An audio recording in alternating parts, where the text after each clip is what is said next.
Muy buenos días para todos, sean bienvenidos a un nuevo video. El día de hoy, en el presente reportaje vamos a hablarles sobre las GAO-ML. Mi grupo está conformado por Henry David Pedraza, Juan Pablo Sánchez, Juan Sebastián Durán, Nicolás Pavón y quien les habla, Juan Camilo Rojas. Así que sin más preámbulo, vamos a ello.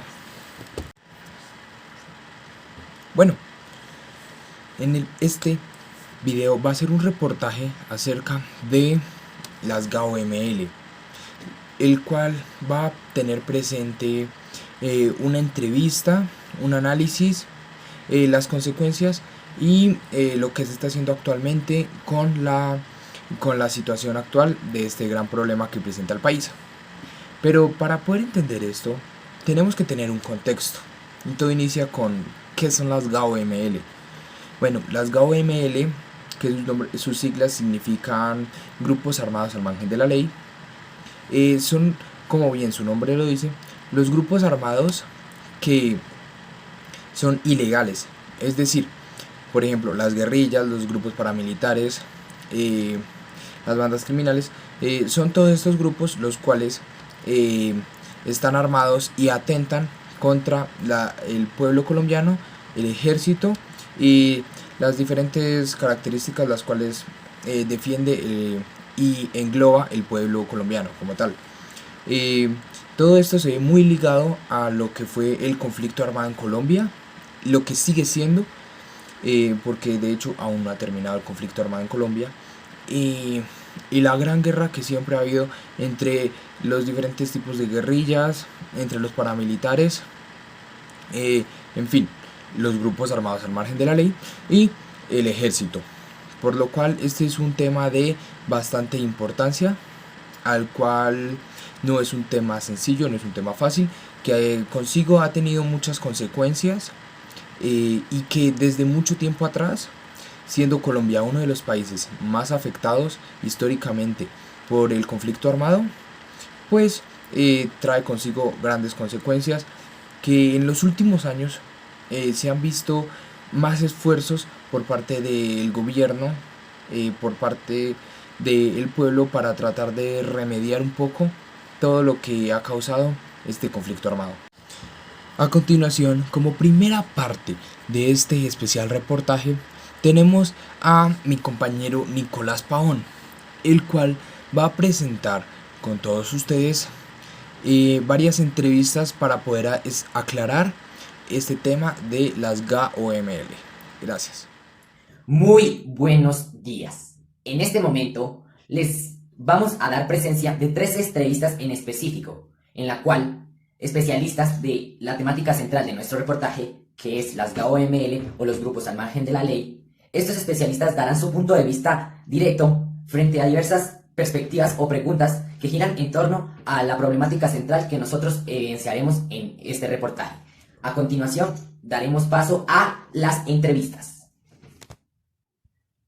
Para empezar, vamos a dar paso a la primera especialista, la cual vamos a entrevistar. La primera especialista se trata de Tatiana Dreyfus, una socióloga y trabajadora social, la cual se encarga de manifestarse en grupos afectados por las GAO-ML o los grupos al margen de la ley. Esta trabajadora social se caracteriza por influir en diferentes decisiones que toma la sociedad frente a afectaciones que corresponden a las GAO-ML. Además, nuestra entrevistada también ayuda a conservar esos valores tanto sociales como éticos en la sociedad, dejando de lado todos los efectos negativos que deja el conflicto de las GAO-ML.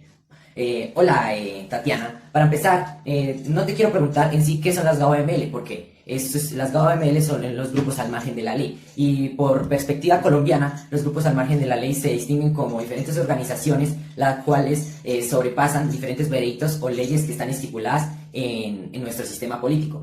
Lo que quiero yo demostrarte en esta entrevista es diferentes preguntas que enlacen tus vivencias con las definiciones perspectivas de esta problemática. La primera pregunta que yo te quiero organizar es ¿cómo están organizados los grupos al margen de la ley a favor de tu experiencia vivida?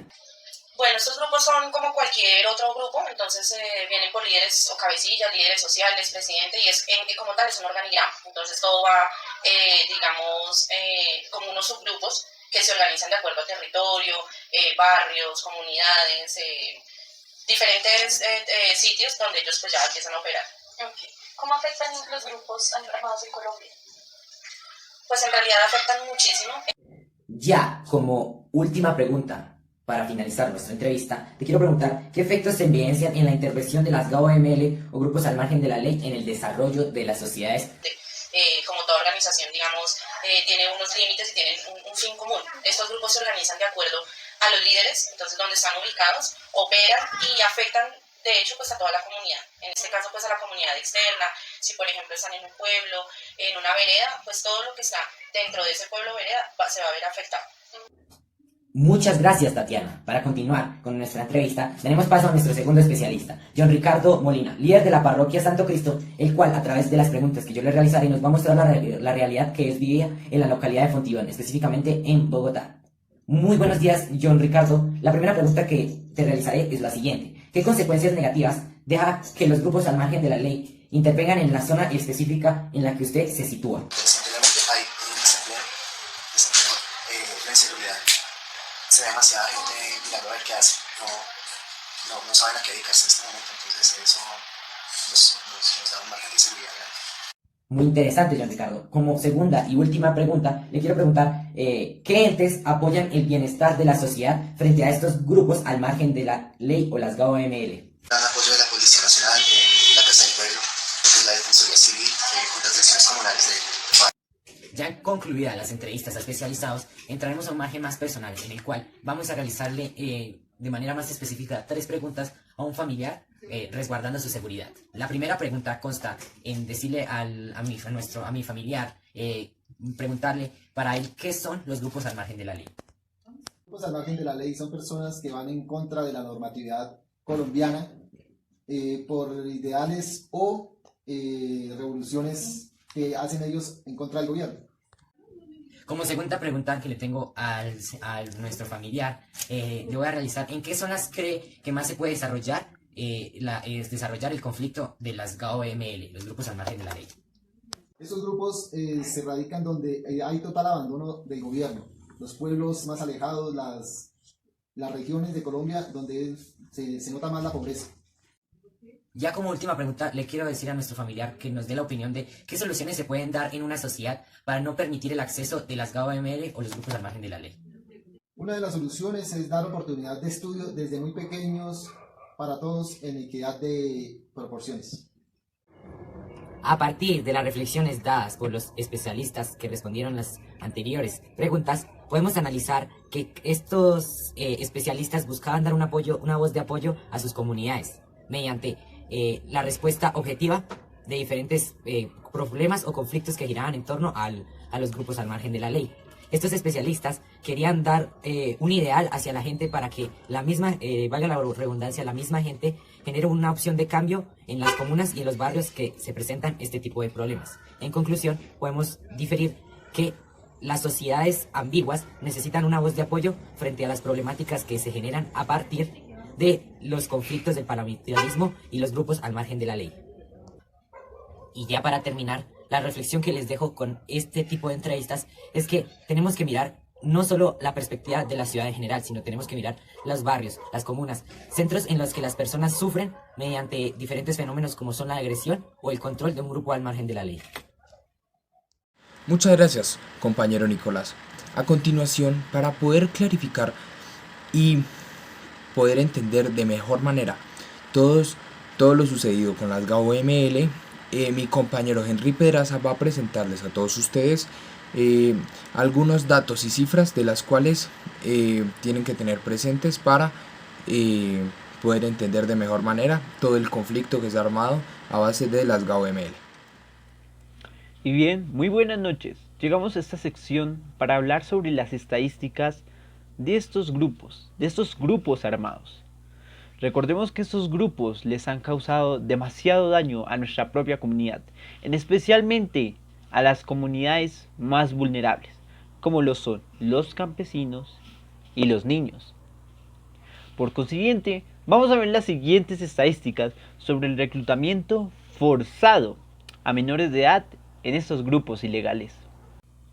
Y bien, empezamos con la primera gráfica, que es el porcentaje de niños y adolescentes que se han encontrado en estos grupos al margen de la ley, en los que encontramos a las FARC, el ELN, las Autodefensas Unidas de Colombia y las bandas insurgentes colombianas. Podremos observar en la gráfica que las bandas insurgentes colombianas son las que más miembros menores de edad tienen en sus filas, con un 50% apenas, seguido por el ELN, que recordemos que sigue activo con un poco más del 45% o un 45%, luego seguido por las FARC, que recordemos que se está reactivando en este año, porque recordemos también que esta gráfica no es del presente año, sino del 2019, cuando ya se están dando aquellas negociaciones y se dio la paz. Por lo que continuamos con las FARC, que tiene como un 41 y 43%, y por último las Autodefensas Unidas de Colombia, que a pesar de ser el más bajo, tiene apenas el 40% de miembros menores de edad. En la siguiente gráfica podemos observar que también las personas que han sido afectadas por estos grupos al margen de la ley o criminales han sido los propios líderes sociales. En nuestra cotidianidad hemos podido ver en las noticias que esto cada vez se vuelve una realidad y una cotidianidad. Estos homicidios, masacres o asesinatos contra estas personas que son líderes sociales se han venido aumentando a pasar de los últimos años, desde el gobierno del presidente Santos, como podemos ver en la gráfica, desde el año 2015, cuando estábamos cerca de ese acuerdo de paz, y continuando desde el año 2016, 2017, 2018, 2019 y tenemos aquí hasta el año 2020. En el año 2021 también se han presentado varios asesinatos hacia líderes sociales. Sin embargo, el año en el que más se marcó esa cifra o aumentó alarmantemente fue en el año 2020, donde aproximadamente hubieron 127 o 120 asesinatos en ese año. La cifra más baja es la presentada en el año 2017 con 77. Sin embargo, esa cifra es alarmante. Y bien, y por último continuamos con la siguiente gráfica, ya algo más general, que es el número de personas reclutadas y el número de personas desmovilizadas en cada año entre los mandatos del presidente Andrés Pastrana y el presidente Álvaro Uribe Vélez. Podemos observar que el año en el que se dio más reclutamiento de personas a las fuerzas o grupos al margen de la ley fue en el año 2003, con alrededor entre unas 1.300 a 1.400 personas reclutadas en ese año. Y la cifra más baja de personas reclutadas fue en el año 1997 con solo 600. Vemos que entre el año 2002 y el 2003 fue un año de demasiado crecimiento entre estas personas reclutadas, pues se mantuvo, ya que en el año 2002 hubo 1.400, 1.300 y en el año 2003 hubieron 1.400 a 1.500 personas reclutadas. Sin embargo, entramos también, o la gráfica también nos muestra el número de personas desvinculadas o desmovilizadas de cada año, en el cual nos damos a entender, como se puede representar en la gráfica, que donde se empezó fue entre el año 2000 el crecimiento de personas desmovilizadas o desvinculadas a estos grupos armados. Un crecimiento del 2000, 2001, 2002, 2003 bastante parejo, que no tuvo mayor crecimiento. Sin embargo, no es hasta el año 2003 que es donde empieza la verdadera escala o el aumento de personas desvinculadas o desmovilizadas hasta el año 2005, que fue donde mayor auge hubo entre las personas desmovilizadas o que se desvincularon.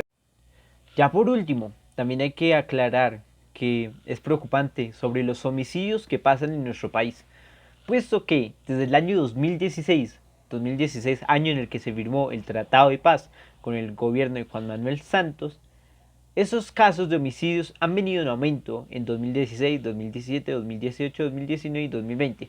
Tanto así que en 2019 y en octubre de 2020 hemos llegado a los 111 y 117 homicidios, o bueno, masacres presentadas en el territorio nacional. Una cifra que alertó demasiado al gobierno nacional, puesto que también en el año 2013 fue muy cercana a estas cifras. Sin embargo, en el año 2013 hubieron 157. Muchas gracias, compañero Henry.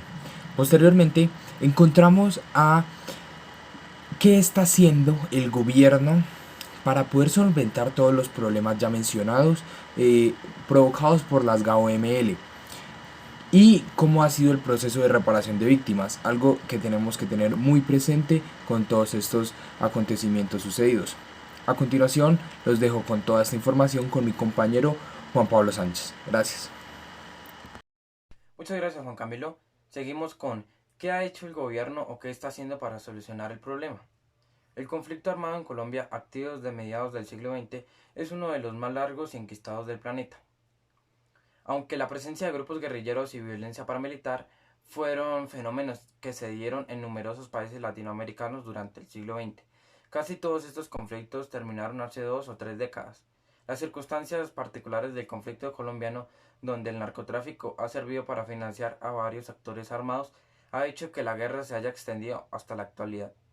El acuerdo de paz y desarme firmado en 2016 entre el gobierno y la principal guerrilla activa en el país, las Fuerzas Armadas Revolucionarias de Colombia, las FARC, supuso un importante paso hacia la consolidación de la paz, si bien no ha resuelto de manera definitiva el conflicto. Actualmente, varios actores armados siguen operando en distintos puntos del territorio colombiano, entre ellos la guerrilla del ELN, Ejército de Liberación Nacional, la última activa de un país donde llegó a haber hasta 5 operando de manera independiente que se encuentran en negociaciones con el actual gobierno. Por otro lado, una miríada de pequeños grupos criminales vinculados al narcotráfico han ocupado el espacio dejado por la desmovilización de las FARC, haciendo muy compleja cualquier situación al conflicto. Afectaciones a la población. La población se ve afectada por los grupos armados y los enfrentamientos armados en zonas rurales. La población que habita estas áreas vive en permanente peligro y está expuesta a violaciones del DIH, Derecho Internacional Humanitario, como homicidios y ataques a personas protegidas por el DIH, desapariciones forzadas, violencia sexual, toma de rehenes, reclutamiento forzado, malos tratos físicos y psicológicos y desplazamiento forzado. El conflicto armado en Colombia también afecta a la población civil residente en términos de acceso a servicios básicos tales como la atención médica, la educación, el agua y saneamiento, sobre todo en áreas remotas. El acceso a estos servicios es aún más complicado por las consecuencias de la crisis económica y la baja inversión estatal. Reparación de víctimas. La reparación integral es un deber del Estado y es un derecho de las víctimas afectadas por las infracciones al derecho internacional humanitario y las violaciones graves y manifiestas a los derechos humanos, ocurridas con ocasión de los grupos armados con el conflicto armado interno, que han sufrido daños severos en sus vidas, su integridad, su patrimonio, sus proyectos de vida personales, familiares y profesionales. La reparación integral comprende 5 medidas que son implementadas por las entidades que conforman el Sistema Nacional de Atención y Reparación Integral de las Víctimas, que son restitución, indemnización, rehabilitación, satisfacción y garantías de no repetición. Sin embargo, no todas las víctimas acceden a todas las medidas de reparación. El acceso depende del tipo de hecho, del daño sufrido y de la voluntad de las víctimas para acceder a las mismas. Las medidas de reparación pueden ser individuales, colectivas, materiales, morales o simbólicas. Finalmente, la frase simbólica es: la educación liberará nuestro hermoso país. Todos merecemos una Colombia en paz y que progrese para ser un mejor país. Muchas gracias. Muchas gracias, Juan Pablo. Ahora, para finalizar, podemos encontrar a mi compañero Juan Sebastián Durán, quien va a hacer las conclusiones y críticas constructivas acerca del tema que nos ha dejado y que nos ha podido aportar todo ese tema tan importante de las GAO-ML. Muchas gracias. Ya para finalizar, el tema central de este especial, nos queda recapacitar sobre las GAO-ML, su gran beneficio hacia nuestros niños, niñas y adolescentes, que han sido afectadas por grupos armados organizados al margen de la ley en Colombia, debido a que como este imperativo del Estado con corresponsabilidad con la sociedad y la familia como entorno protector, no solo para garantizar el disfrute de sus derechos y la reparación integral, sino también para encontrar nuevas y varias formas de reconciliación, unas garantías de no repetición y la consolidación de unos posibles escenarios donde anteriormente se hubiera generado conflicto. Aclaramos que pues no todo es color de rosa, ¿no? Pues hay muchos jóvenes desvinculados de las GAO-ML, las cuales generan mayor afectación por los grupos armados organizados al margen de la ley, sobre todo en los muchachos, que son normalmente más reclutados que las mujeres y por ello mayormente afectados. Teniendo en cuenta, pensamos en que se debe tener eficacia sobre todos aquellos sectores de nuestro hermoso país que han sido afectados por grupos armados organizados al margen de la ley, que nuestros niños, niñas y adolescentes, que son el futuro de los que en unos años mandarán en este país, tengan una buena infancia, tengan esa ímpetu juvenil que los caracteriza, que caracteriza al joven colombiano. Si han pasado por ciertas afectaciones, que sean recapacitados y tengan todo el apoyo posible para salir adelante, pues es muy grave los traumas que se puede llegar a tener por todas estas clases de situaciones nombradas anteriormente. Que las GAO-ML aún activas tomen su papel de una manera más eficaz para estar en cada rincón del país el cual ha sido afectado por esta problemática. Ya he mencionado que ayuda a muchos jóvenes a salir adelante, para sacar adelante a sus familias y sacar adelante a este país, que sí se puede. Y ya como lo dijimos, pues los niños, niñas y adolescentes son el futuro de esta Colombia. Muchas gracias.